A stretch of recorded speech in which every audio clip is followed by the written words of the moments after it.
आदाब। मुनसिफ टीवी के इस बेहद ख़ास प्रोग्राम मुल्क मिल्लत और मसाइल में आप सभी का इस्तकबाल करता हूं। मैं हूं खुर्शीद रब्बानी।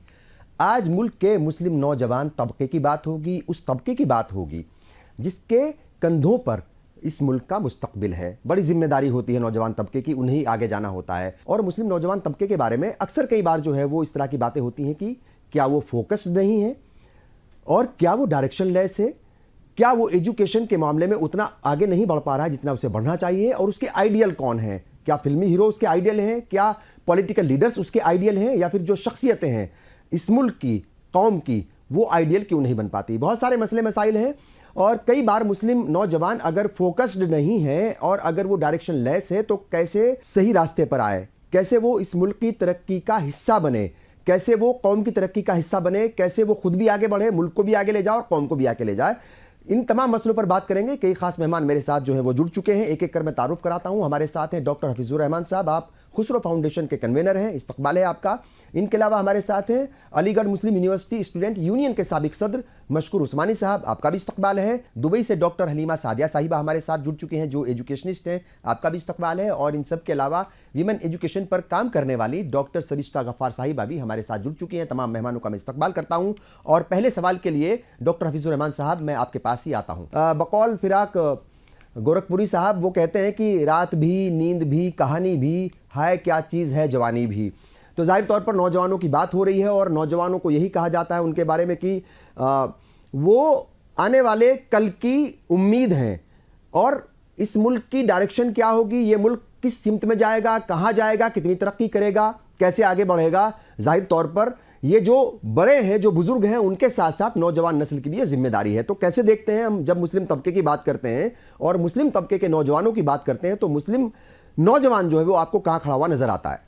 मैं एक तो बहुत ही ऑप्टिमिस्टिक इंसान हूँ, इसलिए कि कुरान जो है वो हमेशा गाइड करता है कि आप उम्मीद के साथ और होप के साथ रहिए।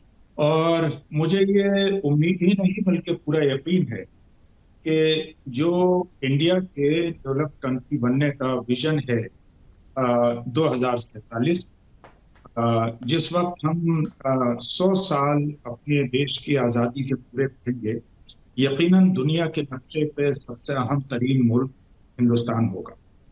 और मैं ये समझता हूँ कि जब हिंदुस्तान आगे बढ़ेगा तो न सिर्फ कोई पर्टिकुलर कम्युनिटी या कोई पर्टिकुलर इलाका, बल्कि इसके जितने भी भारतवासी हैं, जितने भी यहाँ के रहने वाले हम वतन हैं, उसमें हिंदू भी है, मुसलमान भी है, सिख भी है, ईसाई भी है, बौद्ध भी है, पारसी भी है, क्रिश्चियन भी है, जैन भी। रही बात मुस्लिम तबके में तालीम के हवाले से, तो ये बात सही है और मैं इसको एडमिट करता हूँ कि बहुत सारी चीजें माजी में ऐसी हुई हैं जिसकी वजह से हमारा जो फोकस है नौजवानों का वो टाइम टू टाइम गाहे बगाहे थोड़ा सा पिछड़ता रहा है।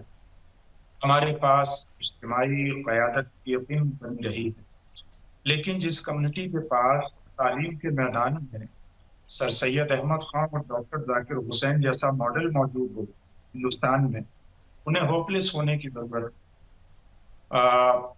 हिंदुस्तान की सियासत के हवाले से भी उसमें एक अजीम मॉडल मौलाना अब्दुल कलाम आज़ाद का मौजूद है और इन शख्सियात के मॉडल को अपना के इस शख्सियत ने अपनी जिंदगी को आगे बढ़ाया। उससे हम डॉक्टर APJ अब्दुल कलाम के नाम से जानते हैं। बिल्कुल।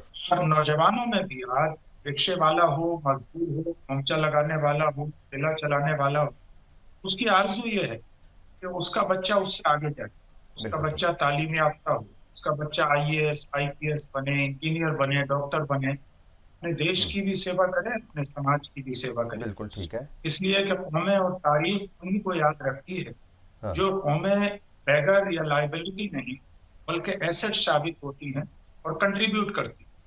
तो मुझे ये उम्मीद है कि आने वाले 2047 में जब तारीख लिखी जाएगी, उसके बाद तो जिस तरह 1857 से 1947 तक की तारीख हमारी कुर्बानियों से भरी हुई है, तो उसमें अशफाकुल्लाह खान भी हैं और बहुत सारे लोग हैं।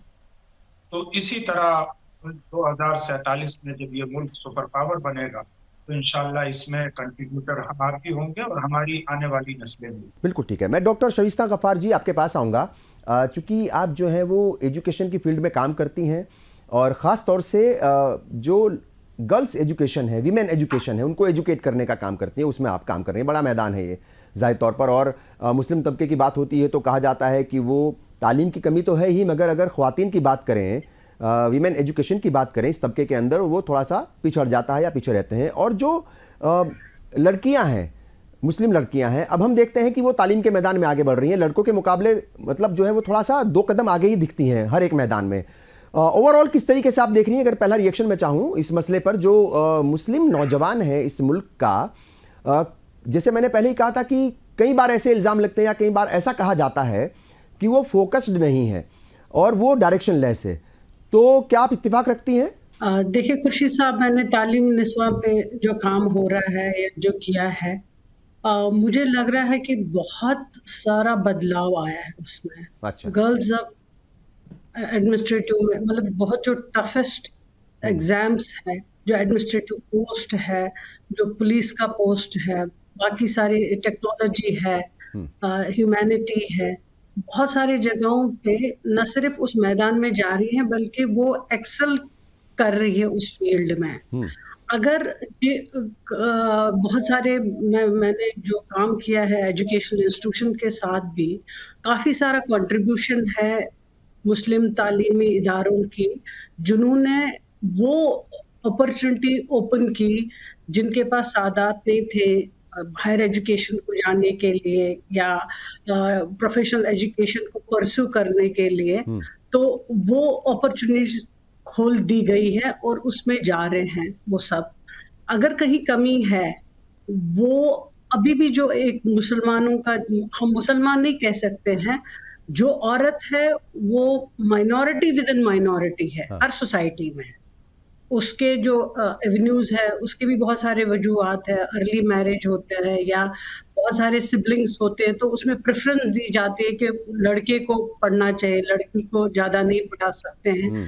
ये सारे वजूहात है जिसकी वजह से तालीम में अभी भी ड्रॉप आउट रेट बहुत ज्यादा है। उसके अलग अलग कंपोनेंट्स है जो हमने अपने रिसर्च में या अपने रिपोर्ट्स में पहले भी दिए हैं, आज भी हम पॉलिसी लेवल पे काम कर रहे हैं तालीम निस्वां में। मगर वो चीज नहीं है, वो जो टैबूज थे वो अब खत्म हो चुके हैं सोसाइटी में। हमारी सोसाइटी, इंडियन सोसाइटी खासकर, वो अब बहुत आगे बढ़ रही है। जो नौजवानों की जो जिसको एक्सेस मिलता है, देखिए आप अगर अंदाजा लगाएंगे, बहुत सारे पेरेंट्स जो है वो रूरल एरिया से अर्बन एरिया में माइग्रेट कर रहे हैं कोचिंग के लिए या बाकी से अपनी बच्चों के लिए भी, कि ताकि वो अच्छी से अच्छी तालीम हासिल करें, वो अपने पैरों पे खड़ा हो जाएं। क्योंकि औरत जो होती है उसको सबसे ज्यादा जिम्मेदारी का सबूत देना पड़ता है सोसाइटी में, उसको हम कैसे प्रिपेयर करें। क्योंकि वो एक जो हम हिंदुस्तान का ख्वाब देख रहे हैं कि हिंदुस्तान एक बहुत तरक्की याफ्ता मुल्क बने और पूरा वर्ल्ड में उसकी एक अच्छी पहचान है, तो उसमें तो औरत का सबसे बड़ा रोल है, क्योंकि वो उस नेशन को बिल्ड करती है, जो अपने बच्चों के तरीके से उसको तैयार कर रहे हैं। और इस्लाम में भी है और दुनियाई में भी है, एजुकेशन के अलावा कोई और ऑप्शन नहीं है पावर होने। बिल्कुल ठीक है। और मशकूर उस्मानी साहब, चूंकि आप AMU स्टूडेंट यूनियन के प्रेसिडेंट रह चुके हैं, जाहिर तौर पर अभी भी यंग हैं और मतलब जो है यंगस्टर्स को आपने एक तरीके से लीडरशिप दी है। ये जो बात होती है कई बार कि वो डायरेक्शन लेस भी है, और ये जब बात कही जाती है तो तमाम नौजवानों के ऊपर नहीं कही जाती। मतलब एक कहा जाता है कि नौजवानों का कुछ एक मतलब हिस्सा शायद ऐसा है। AMU में पढ़ते हुए बहुत सारे एक्सपीरियंस आपके रहे हुए होंगे, क्या लगता है आपको, चूंकि जाहिर तौर पर जो घर छोड़ करके जाता है, बड़े शहर में जाता है या फिर बड़ी यूनिवर्सिटी में पढ़ने जाता है, उसको इस बात का भी ख्याल होता है कि वालिदैन जो है वो कितनी मुश्किल से वो पैसे कमा रहे हैं, कितनी मुश्किल से जो है वो पैसे बचा करके तालीम पर खर्च कर रहे हैं, वो सारी चीज़ें भी रहती हैं। मगर कई बार ऐसा होता है कि वो डायरेक्शन लेस नज़र आता है। कई बार ऐसा होता है कि उसको पता ही नहीं होता कि एक हद तक तालीम हासिल करने के बाद उसको अगला कदम कौन सा उठाना है। तो कुल मिलाकर के पहला रिएक्शन भी मैं आपसे वही जानना चाहूंगा कि ओवरऑल कैसे देखते हैं आप मुस्लिम नौजवान को, वो कहाँ खड़ा हुआ नजर आता है आपको? डिबेट के उस दौर में जब अफरा तफरी का माहौल होता है टीवी स्क्रीन के ऊपर और इतने सुकून से कभी बात करने का मौका मिले तो बड़ा अच्छा लगता है। बड़ा अच्छा लग रहा है कि एक बड़े अहम मसाइल पर चर्चा हो रही है। देखिए, आज के वक्त में एक बात सबसे इम्पोर्टेंट है वो समझने की कि मुसलमान युवाओं नौजवानों के अंदर किसी तरह के क्षमता की कोई कमी नहीं है, किसी तरह के उनके स्किल के अंदर, उनके कौशल की कोई कमी नहीं है। एजुकेशन भी काफी हद तक एक बड़ा तबका है जो एजुकेशन हासिल कर रहा है या एजुकेशन हासिल करने की कोशिश कर रहा है, हायर एजुकेशन की तरफ जा रहा है। लेकिन पिछले कुछ सालों के अंदर लगातार इस बात की कोशिश अलग अलग तरीके से रही है कि ओवरऑल पूरी कम्युनिटी को, पूरे मुसलमान समुदाय को, मुस्लिम एज ए कम्युनिटी, उनको किस तरह से जो है उनके ऊपर सवालिया निशान खड़ा किए जाए। कभी उनको दहशतगर्द के नाम पर उनके ऊपर सवालिया निशान खड़ा कर दिया जाता है, कभी उनको ये कहा जाता है कि आप अपनी देशभक्ति बताइए। तो मैं ये कहना चाहता हूँ कि इस वक्त जो मुसलमान है इस देश के और खासतौर से युवा है, उनके अंदर किसी तरह की कोई क्षमता की कमी नहीं। वो अपने कौशल में भी पूरी तरीके से है, एजुकेशन भी ले रहे हैं, अपनी देशभक्ति अपने हाथ पर लिए हुए टहल रहे हैं, ठीक है। और ये कह रहे हैं कि मुझसे काम ले लो, मेरे हाथ को पकड़ लो, मुझे थोड़ा सा सहारा दे दो, अगर मैं कहीं पर पहुंच नहीं पा रहा हूँ तो थोड़ा सा मुझे धक्का दो।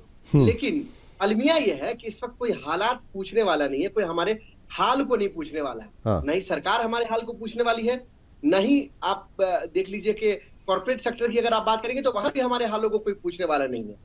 और दूसरी बात जो अहम है कि मुसलमान की जो पीढ़ी है, हर पीढ़ी अपनी शुरुआत जो है वो जीरो से करती है, सिफर से करती है, शून्य से करती है। और हर पीढ़ी का वही संघर्ष होता है जो उसकी पुरानी पीढ़ी का संघर्ष हुआ। आप निकालेंगे अगर पूरी फहरिस्त अगर आप निकालेंगे तो आपको मालूम चलेगा कि कुछ घराने ऐसे हैं जो शुरुआत से, आजादी के पहले से या आजादी के वक्त से लेकर आज तक, जो अब तक अलग अलग मैदानों में आगे बढ़े हैं। लेकिन ओवरऑल मुस्लिम कम्युनिटी की अगर आप बात करेंगे तो मुस्लिम कम्युनिटी ओवरऑल क्या है कि हर पीढ़ी एक नई शुरुआत कर रही है। तो इस ट्रेंड को हमें बदलना पड़ेगा, इस ट्रेंड को फोकस करना पड़ेगा। अगर हर कम्युनिटी अगर वही संघर्ष करेगी तो वही जीरो से शुरू करेगी।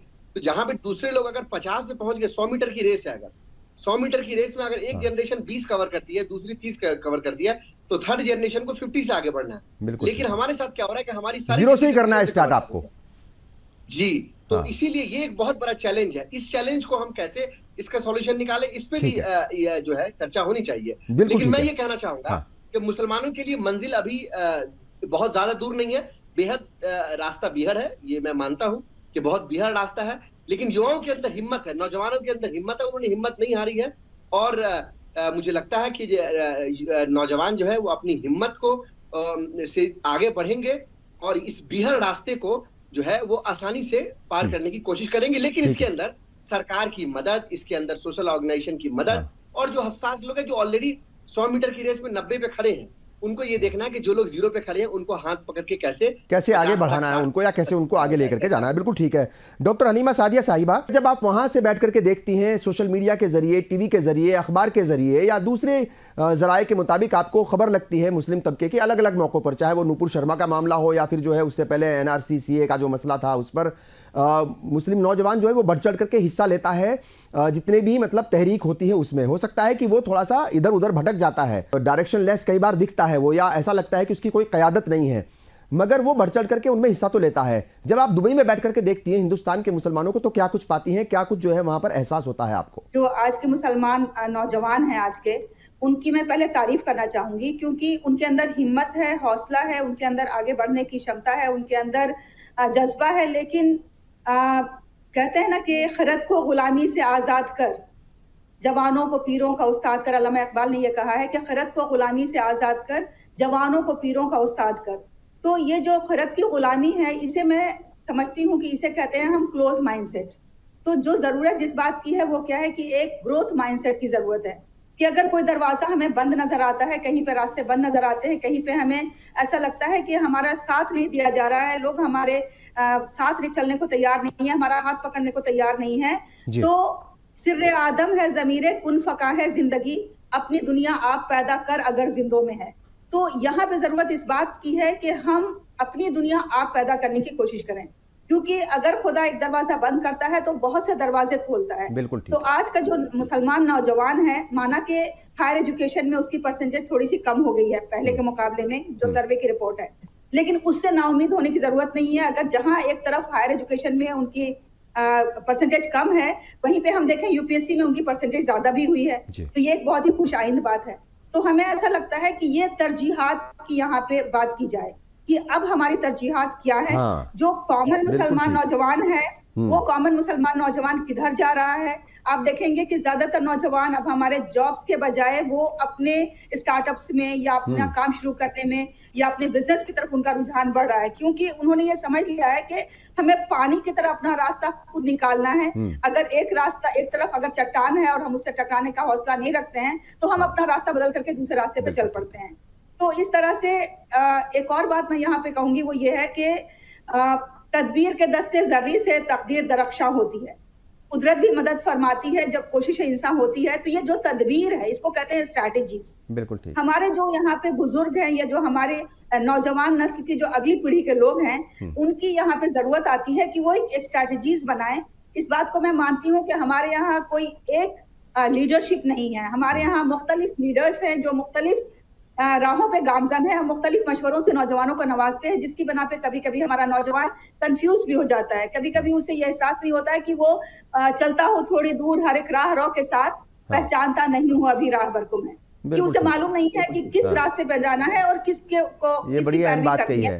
बिल्कुल डॉक्टर हफीजुर रहमान जी, स्ट्रैटेजी बनाया है। बिल्कुल ठीक है डॉक्टर हफीजुर रहमान साहब, देखिए कई सारी बातें हुई हैं और बड़ी अहम जो है उन्होंने बात की और इशारा जो किया है वो एक तरीके से कहा है कि उस लीडरशिप की तरफ इशारा है कि जो मतलब दिमाग से पॉलिटिक्स करते हैं और जो अपनी सियासत के लिए कई बार नौजवानों का इस्तेमाल भी करते हैं। तमाम इस बात को मानते हैं जितने भी मेहमान यहाँ पर बैठे हुए हैं कि किसी भी तरह की मतलब जो है वो किसी भी मैदान में ना तो वो पीछे रहने वाला है और ना ही कहीं वो कमज़ोर है, ना सोच से, ना फिक्र से और ना जहनी तौर पर।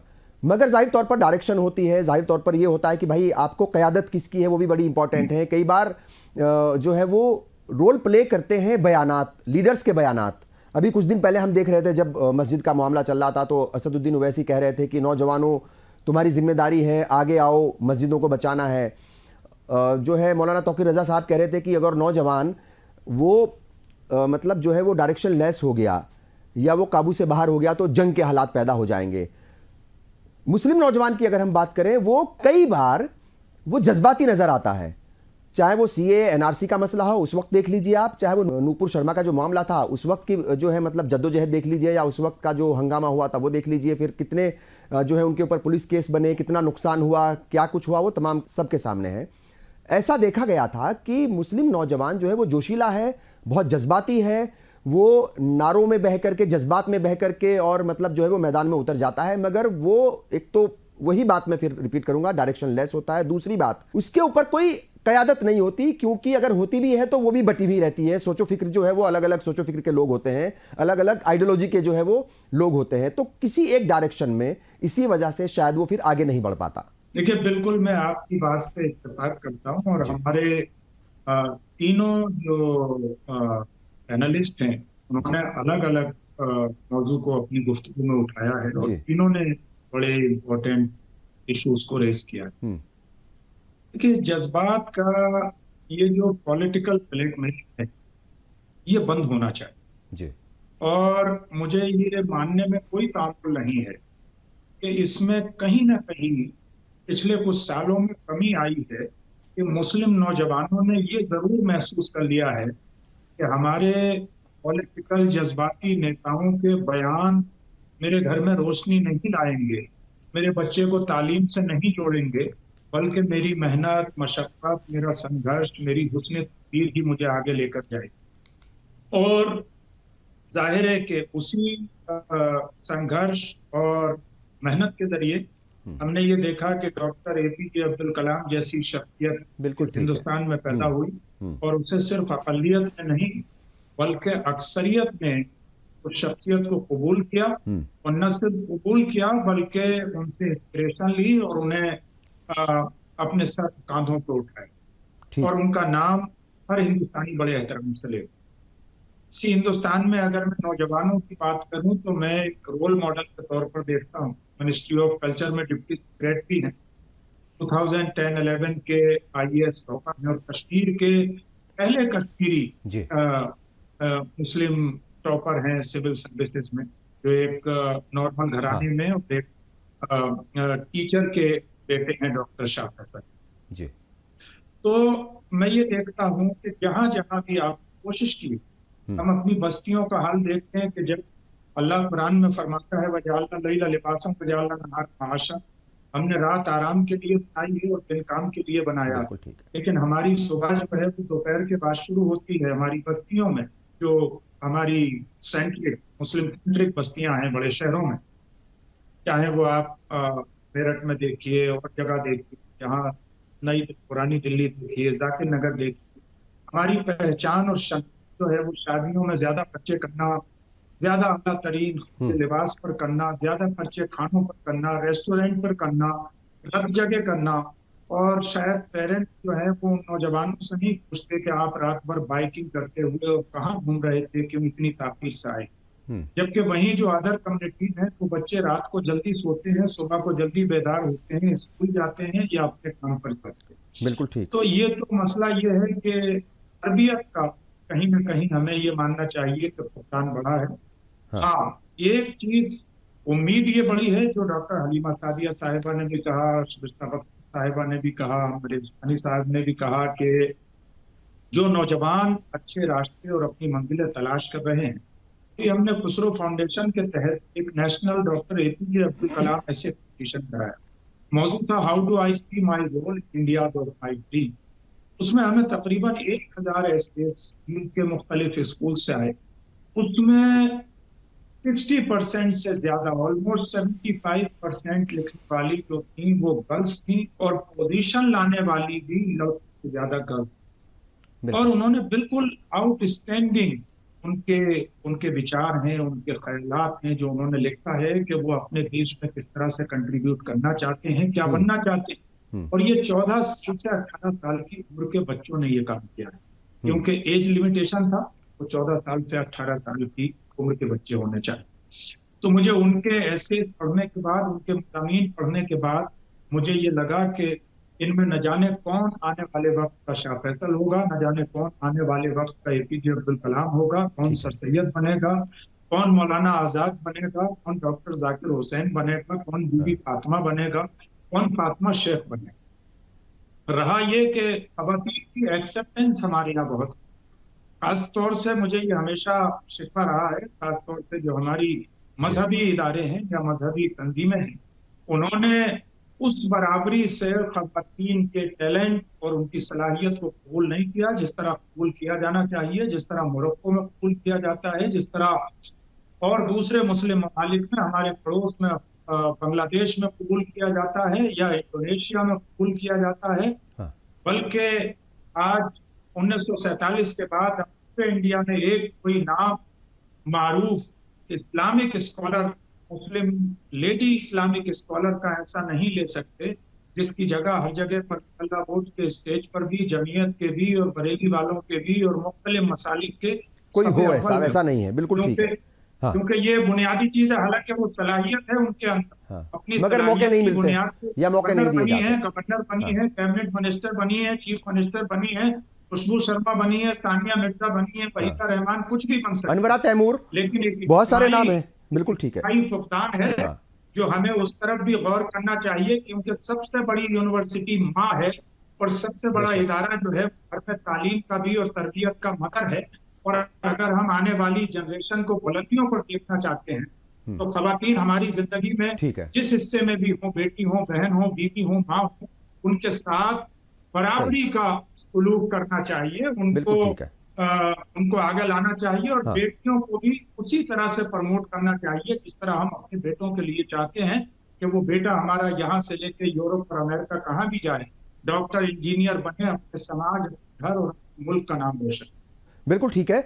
मशकूर उस्मानी साहब, देखिए बहुत सारी बातें हैं और कहीं ना कहीं ये इशारा भी किया डॉक्टर हफीजुर रहमान ने, जाहिर तौर पर वो बेटियों के मसलों की भी बात कर रहे थे कि बेटियों को किस तरीके से बराबरी का हिस्सा मिलना चाहिए, मैं उस पर भी बात करूंगा। मगर मैं आपसे ये जानना चाहता हूं कि जो नौजवान तबका है और एक बड़ी मतलब जब आप देखोगे, चाहे पुरानी दिल्ली के इलाके में चले जाओ या मुस्लिम पॉपुलेटेड इलाके में कहीं भी चले जाइए आप, चाहे शाहीन बाग हो, वो जाकिर नगर हो, बटला हाउस हो, किसी भी जगह चले जाइए, देर तक जो है वो चाय खानों पर बैठते हैं। होटल जो है वो खाने के होटल खुले रहते हैं, वो मतलब जो है एक तरीके से वहाँ बाहर होती है नौजवानों की। किसी भी मुस्लिम इलाके में चले जाइए, वहाँ पर चाय खाने के होटल तो ज़रूर होंगे, मगर लाइब्रेरी नहीं होगी। वक्त बहुत ज़्यादा जो है वो बर्बाद करते हैं। चाय खानों पर बैठ करके दुनिया जहान की बात हो जाएगी, मगर इलाके की साफ़ सफाई, इलाके की तरक्की, उस पर कोई बात नहीं होगी। आप जो है वो बैठ करके अमेरिका की और जो है पाकिस्तान की, इसराइल की और गज़ा की, फ़िलिस्तीन की बात कर लेंगे, मगर इलाके में क्या कुछ होना है उसकी फ़िक्र उनको नहीं रहती। आपको लगता है कि ये भी कहीं ना कहीं एक बड़ा मसला है और वालिदैन का इसमें बड़ा रोल है, क्योंकि वो अगर देर तक बाहर रहने देंगे अपने बच्चों को, उनसे सवाल नहीं करेंगे तुम वक्त पर क्यों नहीं आए, तो जाहिर तौर पर फिर जो है वो यही सारी चीज़ें देखने को मिलेंगी।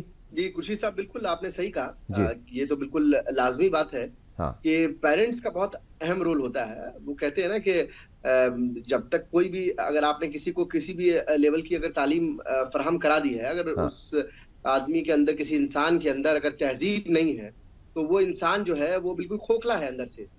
तालीम तो एक समझिए कि उसको डिग्रियां मिल गई, लेकिन उसके अंदर जो है अगर तहजीब नहीं है तो कुछ भी नहीं है। तो ये बिल्कुल आपकी बात बिल्कुल दुरुस्त है कि पेरेंट्स को इस पे ध्यान देना चाहिए कि किस तरह से नौजवानों की और अपने बच्चों की जो है किस तरह से उनकी तरबियत करें। और बचपन से ही तरबियत का सिलसिला कोई ऐसा नहीं है कि कोई हाई स्कूल पास कर जाए उसके बाद उसकी तरबियत होती है। तरबियत तो जब से बच्चों को होश आता है तभी से उसकी तरबियत शुरू हो जानी चाहिए। ये सबसे अहम चीज है। दूसरी बात जज्बातों पे चल रही थी कि ये जज्बात जो है मुसलमान नौजवानों के कभी कभी जो है ऐसे हो जाते। देखिए, मैं ये मानता हूं कि इंसान का जज्बाती होना बहुत जरूरी है, और अगर एक किसी इंसान के अंदर जज्बात नहीं है तो वो इंसान नहीं है, मेरा ये मानना है। बिल्कुल ठीक है। तो अहम बात यह है कि उनके जज्बातों का इस्तेमाल जो गलत तरीके से हो रहा है या गलत तरीके से करने की कोशिश हो रही है, उन पे हम बातचीत नहीं करते हैं। अलग अलग पॉलिटिकल वे में या सोशल वे में उनके जज्बातों का इस्तेमाल होता है। लेकिन एक बात मैं आपको बताऊं कि अभी पीछे सीए एनआरसी की बात चल रही थी। सीए एनआरसी का जो मसला था वो सिर्फ हिंदुस्तान के अंदर मुसलमानों का मसला नहीं था, वो हिंदुस्तान के अंदर यहाँ के आदिवासियों का मसला था, यहाँ के दलित भाइयों का मसला था, यहाँ के गरीब फॉरवर्ड कास्ट के लोगों का, ब्राह्मण, भूमियार, राजपूत, कायस्थ, सब लोगों का जो गरीब है। चूंकि आसाम में जब सीएनआरसी हुई तो एक व्यक्ति को अपनी नागरिकता प्रूव करने के लिए 2-2 लाख रुपए खर्च हुए। अरे इस मुल्क के अंदर जहां पर कैपिटा इनकम 5,000 के आसपास भी नहीं होता है, वहां पर 2 लाख रुपए कैसे खर्च कर देगा? तो ये सबकी लड़ाई थी। लेकिन इस लड़ाई में अपने आप को, मुझे कंप्लीट करने दीजिए, अपने आप को मुसलमान नौजवानों ने आगे रखा। उनके जज्बात थे जिसकी वजह से जो है इस लड़ाई को आगे बढ़ाया गया। और सरकार ने उस वक्त जो है, आपने देखा कि अब तक कोई सीए पे कोई कानून नहीं आया, पॉलिटिकल वे में सरकार इसका इस्तेमाल करती है, लेकिन जो इसके कॉन्सिक्वेंसेस थे अभी तक तो टल के लगभग 4 साल होने को है। तो मैं ये मानता हूं कि जज्बात का होना बहुत जरूरी है। तो इन जज्बात का इस्तेमाल सही ढंग से हो, ये और कब हो, कहां हो, ये भी तो जरूरी है ना। बिल्कुल, ये चेकलिस्ट बनानी जरूरी है कि कब किया जाए, कहां किया जाए, कितना किया जाए। बिल्कुल सही बात है। एक अहम बात जो ये है कि आज हिंदुस्तान को हम ये कहते हैं कि हमारा मुल्क जो है वो युवाओं का मुल्क है, नौजवानों का मुल्क है, और यहाँ पर जो है लगभग 50% से ज्यादा आबादी जो है वो नौजवानों की है। आपको मैं एक डेटा बताता हूँ। 4 साल पहले एक डेटा रिलीज हुआ जिसमें यह बताया गया कि हिंदुस्तान के अंदर युवाओं की जो तादाद है वो तो सबसे ज्यादा है ही है, लेकिन अगर कम्युनिटी वाइज अगर सेग्रीगेट करेंगे तो सबसे ज्यादा यूथ जो है वो मुस्लिम पॉपुलेशन के अंदर में 47% के आसपास जो है मुस्लिम की जो आबादी है वो यूथ है। तो आप देखिए कि जब एक कम्युनिटी की इतनी बड़ी आबादी यूथ हो और उसको अगर आप हाथ पकड़ के अग्रिम पंक्ति में अव्वल लाइन में अगर आप नहीं खड़ा करेंगे तो ऑब्वियस सी बात है कि वो कम्युनिटी अपने आप में परेशान हो जाएगी। दूसरी चीज जो हम बात कर रहे हैं कि चाय खाने की, कि रेस्टोरेंट खुल रहे हैं, रातों तक दुकानें खुल रही हैं, मुस्लिम आबादी है। मुस्लिम आबादी क्या है? मैंने डॉक्टरी की पढ़ाई की है, मैं डॉक्टर हूं पेशे से। तो हमारे पास कोई अगर मरीज आता है तो हम ये देखते हैं कि उसको परेशानी क्या हो रही है। जो उसकी परेशानी होती है उसको हम सिम्टम बोलते हैं, और जो बीमारी है उस सिम्टम के थ्रू हम टेस्ट कराते हैं और बीमारी तक जाते हैं। तो ये जो मुस्लिम आबादी के जो इलाके हैं, ये जो हम बोल रहे हैं, ये एक सिम्टम है। परेशानी क्या है? ये मुस्लिम आबादी के इलाके बने कैसे और क्यों बने? इसीलिए बने। अभी एक रिसेंट सर्वे हुआ था 2021 के अंदर, उस सर्वे के अकॉर्डिंग मैं आपको बता रहा हूँ कि चाहे आप बड़े शहरों में चले जाइए या आप छोटे शहरों में चले जाइए, अगर किसी मुसलमान को कहीं किराए पे घर चाहिए तो उसको किराए पे घर मिलना मुश्किल हो जाता है इस अक्सरियत आबादी के अंदर। तो इन्हीं सब हालात की वजह से मुस्लिम इलाके बनते हाँ ठीक है, और वो एक सिक्योरिटी का भी एक वो रहती है, हैं, मतलब कि भाई ये सिक्योर है, यहाँ रहेंगे, मुस्लिम इलाके में रहेंगे, ये तमाम चीजें अपनी जगह हैं, और वजूहात बहुत लंबी हैं, वो कोई छोटी मोटी है नहीं कि उसको एक मिनट में कहा जाए। ये बात सच है बिल्कुल आपकी, I totally agree with you. और डॉक्टर हलीमा सादिया, मैं वापस आऊँगा। ये बताइए मैम कि जैसे अभी डॉक्टर हफीज़ भी कह रहे थे, और ये मसला आता है कि गर्ल्स एजुकेशन का, मतलब लड़कियां जो है वो तालीम के मैदान में थोड़ा सा पीछे रहती हैं कई बार। हालांकि हम देखते हैं कि अगर घर में एक बेटा एक बेटी है तो बेटी जो है वो नंबर्स भी अच्छे लाएगी, और वो ज़्यादा जो है आपको सीरियस नज़र आती है तालीम को हासिल करने में या पढ़ने में, मतलब पढ़ाई के मामले में वो सबसे ज़्यादा आगे रहती है, सच्चाई है। मगर चूंकि वो माहौल वैसा रहता है, कई बार जो है वो पर्दे की वजह से, कई बार दूसरी वजूहात के चलते, कई बार पैसा भी जो है वो आड़े आता है। बहुत सारी रिपोर्ट्स हैं ऐसी, मतलब सच्चर कमेटी से लेकर के अब तक बहुत सारी तमाम रिपोर्ट्स आ चुकी हैं जहां पर मुस्लिम तबके की तालीमी पसमानदगी को बताया गया है, और उस मुस्लिम तबके की तालीमी पसमानदगी में गर्ल्स एजुकेशन जो है वो मतलब कैसे वो पीछे रह गई लड़कियां तालीम के मैदान में, उसको भी बताया जाता है। तो आपको क्या लगता है कि वो माइंडसेट जो है उसमें किस तरीके से बदलाव अब आ रहा है, या फिर बदलाव करने की अभी और ज़रूरत है? देखिए, सबसे पहली बात तो यह है कि बदलाव आ चुका है जी। अगर हम अभी कोई लेटेस्ट सर्वे की रिपोर्ट अगर हमारे पास हो, तो जो हम अर्बन एरियाज है उसमें हम ये देख सकते हैं कि जो लड़कियां हैं वो कितना अच्छा परफॉर्म कर रही हैं, और उनका रिजल्ट किसी भी स्कूल में, जैसे मैं तकरीबन 4-5 स्कूलों की प्रिंसिपल रह चुकी हूँ, मालदीव से और यूएई और इंडिया मिला करके, हर जगह हमने यही देखा था कि लड़कियों का रिजल्ट हमेशा लड़कों से बेहतर होता था। लेकिन अगर लड़कियां अभी भी जो रूरल एरियाज हैं वहां पे लड़कों के मुकाबले में आगे नहीं आ पा रही हैं, तो उसकी जो बुनियादी वजह है वो माँ बाप की सोच है। क्योंकि उन इलाकों में माँ बाप ये सोचते हैं कि हमें, क्योंकि हमारे पास इनकम कम है, हमारे पास रिसोर्सेज कम है, और लड़के लड़कियों में अगर चॉइस करना है कि किसको स्कूल भेजें किसको ना भेजें, तो इसके मुकाबले में वो ये प्रेफर करते हैं कि लड़कों को स्कूल भेज दें और लड़कियों को ना भेजें। लड़कियों को गवर्नमेंट स्कूल्स में ज्यादातर भेजा जाता है, हालांकि वो लड़कियां वहां भी बहुत अच्छा परफॉर्म करती हैं गवर्नमेंट स्कूल में भी। लेकिन अलमिया ये है कि बहुत से इलाके ऐसे हैं, खासतौर से अगर हम मुस्लिम पॉपुलेटेड इलाकों की बात करें, तो वहां पे गवर्नमेंट स्कूल्स की भी कमी नजर आती है। और यही वजह है कि वहां पे किरदार आता है जो हमारे सोशल ऑर्गेनाइजेशंस हैं, कि वो आगे बढ़ करके उन इलाकों में जहां पे कि सरकारी स्कूल्स नहीं हैं, अगर वो कोई अपना स्कूल वहां पे कायम करते हैं, चाहे वो प्राइमरी स्कूल हो या हाई स्कूल तक का स्कूल हो, तो वो उन लड़कियों की जो शरह है, शरह खानगी, उसमें काफी इजाफा करेगा। क्योंकि हम हर बात को अगर इस बात पे बैठे रहें कि हम सरकार तक पहुंचेंगे और वहां पे स्कूल खुलवाएंगे, तो यकीनन एक बहुत ही, मतलब मैं ये कहूंगी कि बहुत ही लंबा प्रोसेस है वो, और उसमें काफी वक्त लगता है। वो भी मैं मना नहीं करती कि आप ना करें, क्योंकि हम हिंदुस्तान के बाशिंदे हैं और हमारा पूरा हक है सरकार के ऊपर, और हम उनसे डिमांड करेंगे कि जहां जहां स्कूल नहीं है, जिन जिन इलाकों में, वहां पे होने चाहिए। लेकिन उसके साथ साथ जो हमें फिलहाल फौरन ही करना है, कहते हैं ना कि एक इलाज होता है और एक होता है कि प्रिकॉशन। तो इलाज हमारा ये है कि हमारे जितनी भी तंजीमें हैं वो आगे बढ़े और उन जगहों पे छोटे छोटे स्कूलों का इंतजाम करें, और इस तरह से लड़कियों को आगे बढ़ने का मौका दें। हमें लगता है कि अब ये टाइम आ गया है जब लड़कियों को की क़यादत को हमें, मतलब लड़कियों को अपने साथ, मैं तो ये नहीं कहूंगी लड़कियां मर्दों से आगे रहें, कभी भी मैं नहीं कहूंगी, लेकिन कम से कम साथ साथ चलने के लिए हम उनके तैयार रहें। ये बात बिल्कुल सही है कि अभी भी मर्दों के जहन में ये है कि वो अपने साथ औरतों को देखना नहीं चाहते हैं, वो एक स्टेप पीछे ही देखना चाहते हैं हमारी कौम के अंदर। तो मैं यही दरखास्त करूंगी कि बराए करम इस सोच को तब्दील करें। हमारे सहाबियात के यहाँ भी ये देखा गया है कि नबी अकरम सल्लल्लाहु अलैहि वसल्लम सहाबियात से मशवरा किया करते थे पॉलिटिकल इश्यूज में भी, और उनके मशवरों को माना भी करते थे। इसका मतलब कि उनके मशवरों में जान होती थी, उनके मशवरों में वजन होता था। तो आज भी हमारे यहाँ बहुत सी खवातीन ऐसी हैं जो कि वो जान रखती हैं, वो विजन रखती हैं, वो समझ रखती हैं, तो उन्हें अपने साथ लेके जरूर चलना चाहिए। और मैं बिल्कुल हामी भरती हूँ जो हमारे साथ अभी पैनलिस्ट है, उन्होंने कहा कि औरतें क्यों नहीं हैं कोई अल्लामा और कोई स्कॉलर जैसा कि मर्द हजरात हैं हमारे मजहब के मामले में। मैं इस बात से बहुत ज्यादा उनके एग्री करती हूँ कि इसकी जरूरत है कि वो औरतों को आगे बढ़ाएं, औरतों को आगे लाएं। अगर हम मर्दों और औरतों के मदारिस को देखें तो वहां भी आप देखेंगे कि लड़कों के मदारिस के मुकाबले में लड़कियों के मदारिस का मेयार कम है। शायद ही उनके जहन में पहले से ही है कि लड़कियों को तो एक हद पे जाके रुक जाना है, लड़कियों को एक अच्छी माँ बनना है, एक अच्छी बहन बनना है, एक अच्छी बीवी बनना है, घर की देखभाल करनी है, और इसके आगे समाज में उनका क्या किरदार है, शायद ये सोच उनकी उतनी नहीं है जितनी कि लड़कों के मामले में है। तो वहां भी बराबरी की जरूरत है। अगर हम औरतों को मौका देंगे तो यकीन जानिए कि औरतों ने अब तक दिखाया है। जुडिशरी में देखिए, मैंने देख रही हूँ औरतें आगे आ रही हैं, इसके अलावा जो हमारे मेडिकल की फील्ड है उसमें औरतें आगे आ रही हैं। जहां जहां उनको मौके दिए गए वहां वहां उन्होंने साबित किया है कि वो आगे आ सकती हैं और कर सकती हैं। बिल्कुल। डॉक्टर शबिस्ता गफ्फार साहिबा, ये जो कई बार देखते हैं, और ये एहसास कमतरी का जिक्र मैं कर रहा हूँ, एहसास कमतरी जो है वो भी कई बार घर कर जाती है और बहुत सारी वजूहात होती हैं उसकी, अलग अलग वाक़यात होते हैं जिनका असर जो है वो फिर पड़ता है नौजवानों के ऊपर।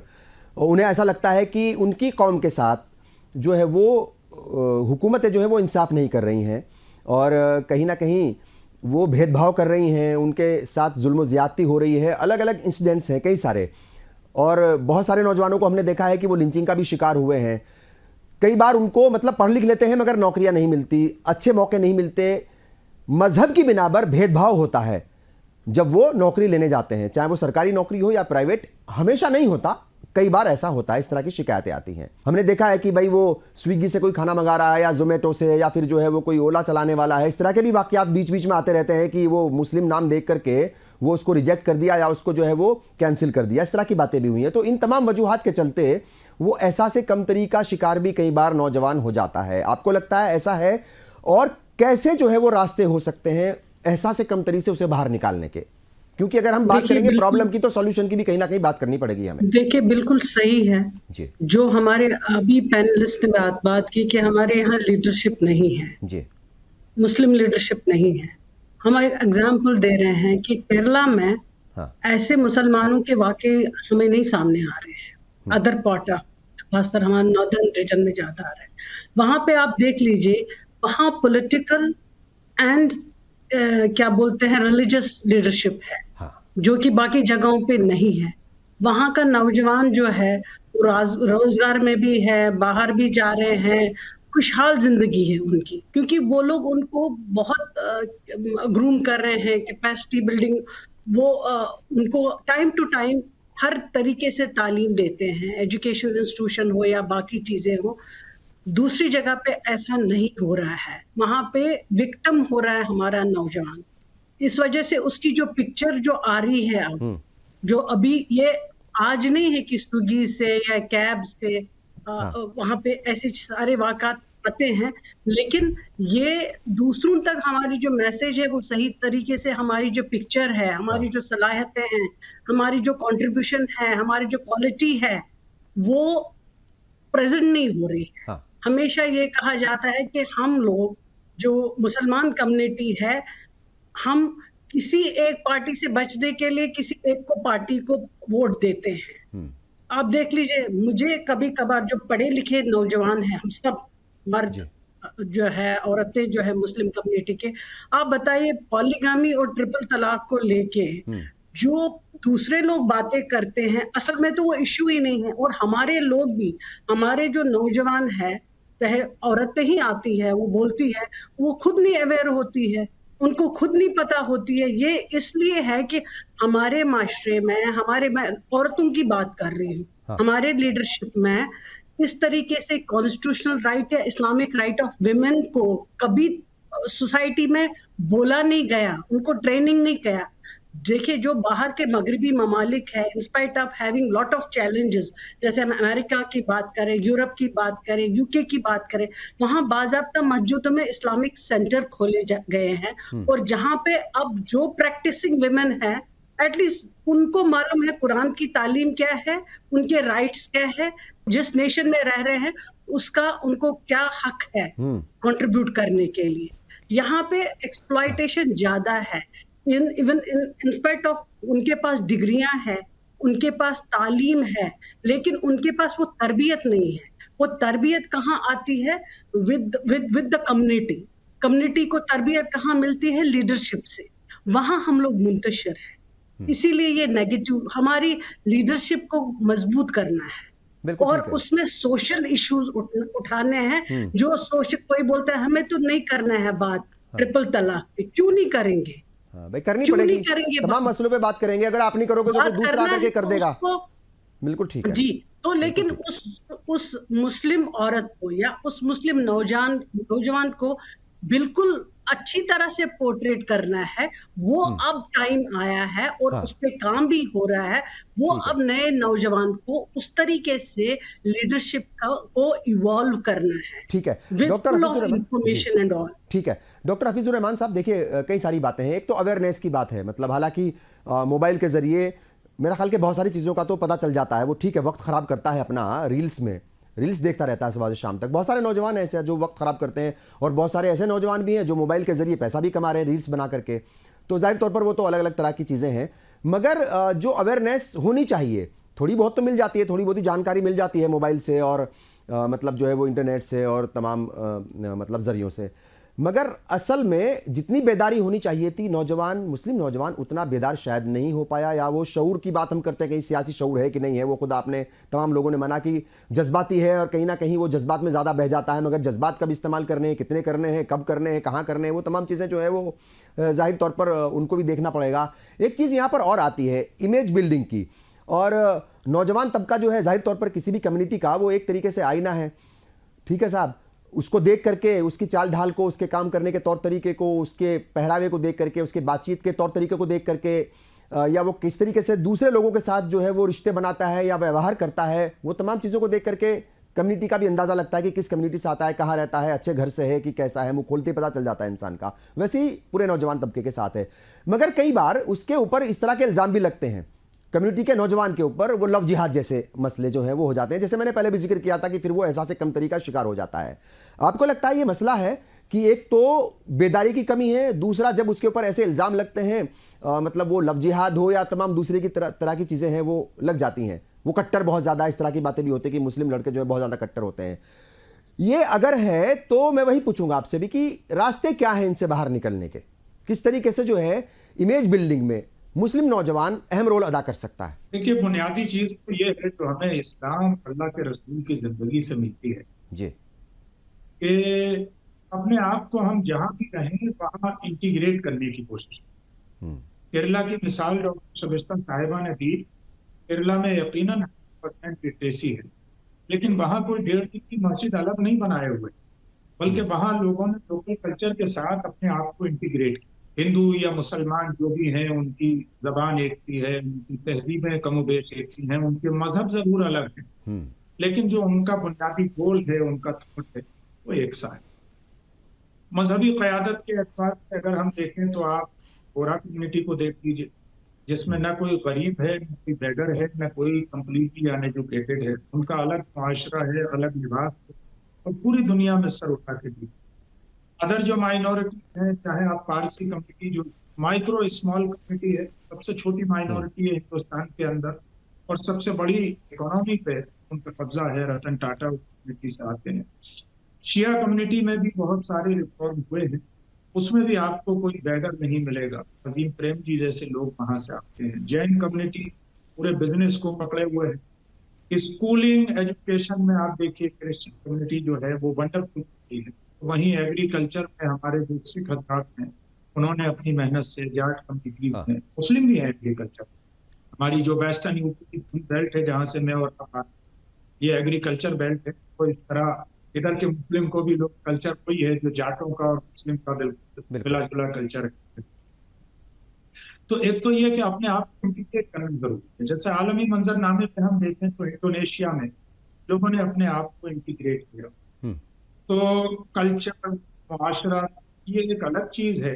आपकी जो मजहबी प्रैक्टिसेस हैं वो अलग चीज है। बिल्कुल ठीक। हमने इस पर तो बहुत कोशिश की कि हम मजहबी मामला अगर कोई आए तो उस पर किस तरह रिएक्ट करें, लेकिन देश का जो मामला किस तरह रिएक्ट किया जाए, कॉन्स्टिट्यूशन के सिलसिले में किस तरह रिएक्ट किया जाए, इस पर हमारे यहाँ अवेयरनेस बहुत कम पाई जाती है।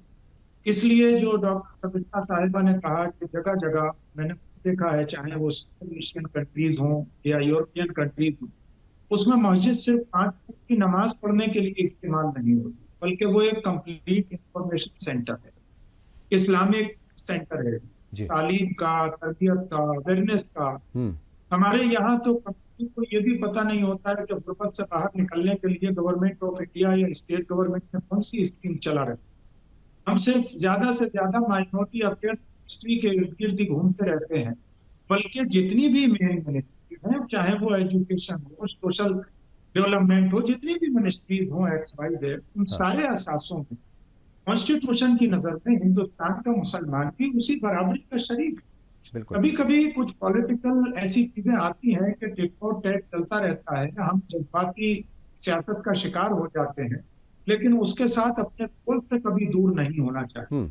जहां तमाम तरह की हेट स्पीचेस, लिंचिंग, इसके गाहे बगाहे वाकयात हैं, वहां मुझे ये कहने में कोई तामुल नहीं है कि फर्जी जिस तरह टेररिज्म के इल्जाम में 25-25 साल मुसलमान नौजवान जेलों की जिंदगी काटते थे, जिस तरह आपके ही ब्लास्ट होते थे, फिर आप ही जो है वो मुजरिम और आतंकवादी बनाए जाते, कम से कम ये काम हिंदुस्तान का थमा है और ये नहीं हो रहा, जिसकी वजह से हिंदुस्तान का नौजवान अपने आप को सही रास्ते पे डालने की पोजीशन में है। दूसरा ये कि हमारे यहाँ लिटरेचर में भी जो रिफॉर्म होना चाहिए था वो नहीं हुआ है। हमारे यहाँ जरूरत है कि जो इस्लामिक लिटरेचर है उसमें भी को भी इंटीग्रेट किया जाना चाहिए और उसमें भी रिफॉर्म होना चाहिए, क्योंकि एक सबसे पहला इंसान हिंदुस्तान में आया है मुसलमान, चाहे वो अल-बैरूनी रहा या उसके बाद यहाँ पैदा होने वाले अमीर खुसरो रहे हों, तारा शुक्र है, इन हजरात को दुनिया सलाम इसलिए करती है कि इन्होंने अपने आप को इंटीग्रेट किया यहाँ पर, यहाँ की जबानें भी सीखी, यहाँ की तहजीब में भी 4 चांद लगाए और अपनी भी जबान और अदब और अपनी तहजीब की हिफाजत की, अपने मजहब और अपने किरदार से भी लोगों को मुतासिर किया और दूसरों के मज़ाहिब में जो अच्छी चीजें थी उनको भी अडॉप्ट किया, उनको लिया। अब एक अजीम मुआशरा होता है, हम एक नेशन के तौर पर सोचना शुरू करें तो हमारी कम्युनिटी भी आगे बढ़ेगी, हमारी कंट्री भी आगे बढ़ेगी, हमारी आने वाली नई पीढ़ियां भी आगे बढ़ेंगी और हम ऑप्टिमिस्टिक हों। ठीक है, क्योंकि हम वाइंड अप की तरफ जा रहे हैं, मैं वापस आऊंगा। अभी किसी के खिलाफ ऐसा ना करें कि जो काम रसूलुल्लाह उनके असहाब ने अपनी जिंदगी में नहीं किया, गैरों के ताल्लुक से कम हम ऐसा ना करें। और मैं इसी से मिलता जुलता सवाल जो है वो मशकूर साहब आपके पास आऊंगा उस सवाल के लिए, और वो ये है कि मुखालफत जो है वो बहुत ज़्यादा होती है और उस मुखालफत का पता जो है उस वक्त चलता है कि जब कोई छोटे छोटे इंसिडेंट्स हो जाएं। हमने देखा था मतलब पिछले साल जो है वो वंदे भारत ट्रेन से कुछ टकरा गई, कोई गाय टकरा गई, भैंस टकरा गई या कुछ हो गया, तो जो ज़्यादातर कमेंट्स थे वो मुस्लिम नौजवानों के होते हैं, वो फेसबुक पर हो, एक्स पर हो या फिर मतलब जितने भी ये मतलब सोशल मीडिया के जो जरिए हैं वहाँ पर, यानी मुखालफत इतनी ज़्यादा होती है कि ये भी नहीं सोचते कि आप मुखालफत क्यों कर रहे हो, किस लिए कर रहे हो।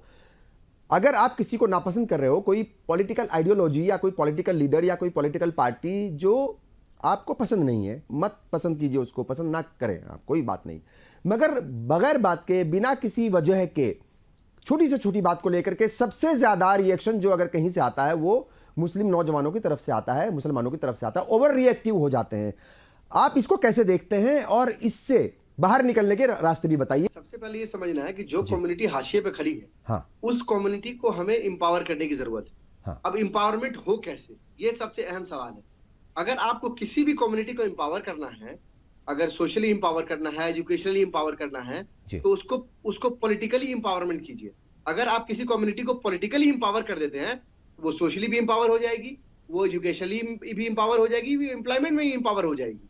और यही हुआ इस देश के अंदर। आप ये मैं कोई नई बात नहीं बता रहा हूँ, इस देश के अंदर तमाम समुदायों ने अपने आप को इसी तरह से एम्पावर किया। तो मुझे लगता है कि जो मौजूदा सरकार है, ये या आने वाली सरकारें या पिछली जो सरकारें रही हैं, उसने मुस्लिम एज ए कम्युनिटी को एम्पावरमेंट, पॉलिटिकल एम्पावरमेंट नहीं किया, जिसकी वजह से जो है ये पूरी जो सिनेरियो है वो सिनेरियो ही बिगड़ चुका है। और मुझे लगता है कि इस पे काम करने की जरूरत है। आगे जो भी सरकारें आए, मौजूदा सरकार है, उसको भी काम करने की जरूरत है। अब आप देखिए कि मुल्क को आजाद हुए 75 साल हो गए। 75 साल में ये पहली मर्तबा ऐसा हो रहा है कि जो पॉलिटिकल पार्टी सरकार में है उसके पास एक भी मेंबर ऑफ पार्लियामेंट, ना लोअर हाउस में, ना अपर हाउस में, ना लोकसभा में, ना राज्यसभा में।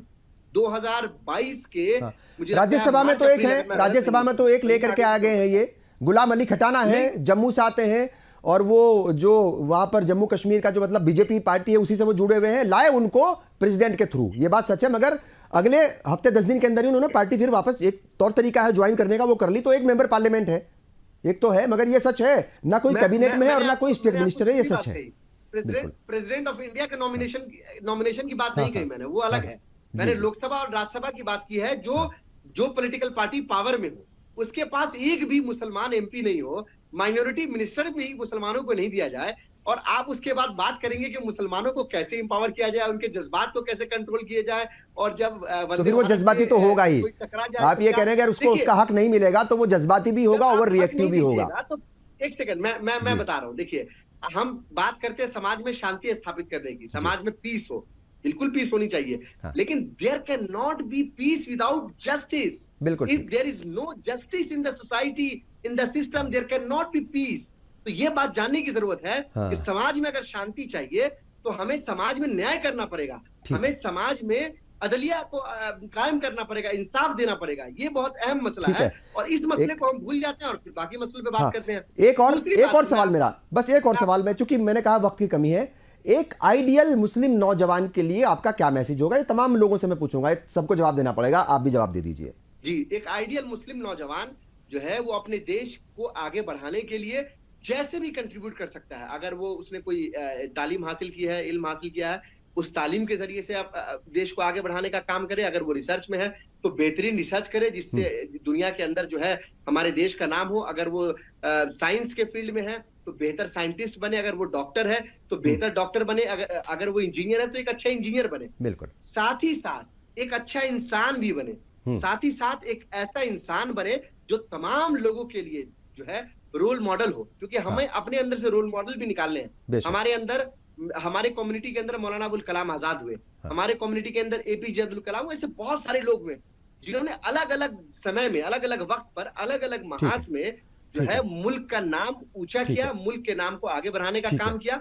तो मुझे ये मानना है कि आज के हिंदुस्तान में हमारे लिए जो है मौलाना अबुल कलाम आजाद एक आइडियल मुस्लिम की तरह हैं, जो एक तरह से एक जर्नलिस्ट भी है, मुफक्किर भी है, पॉलिटिशियन भी है, हाफिज भी है, उनको कुरान भी पूरा याद है, वो कुरान का तर्जुमा भी लिख रहे हैं, और साथ में देश के शिक्षा मंत्री भी हैं जो देश की शिक्षा नीति तय कर रहे हैं, जिन्होंने आईआईटी बनाया, जिन्होंने एम्स बनाया, और एक ऐसे व्यक्ति हैं जो बेबाकी के साथ अपने लीडर से भी अपनी बात को कह पा रहे हैं।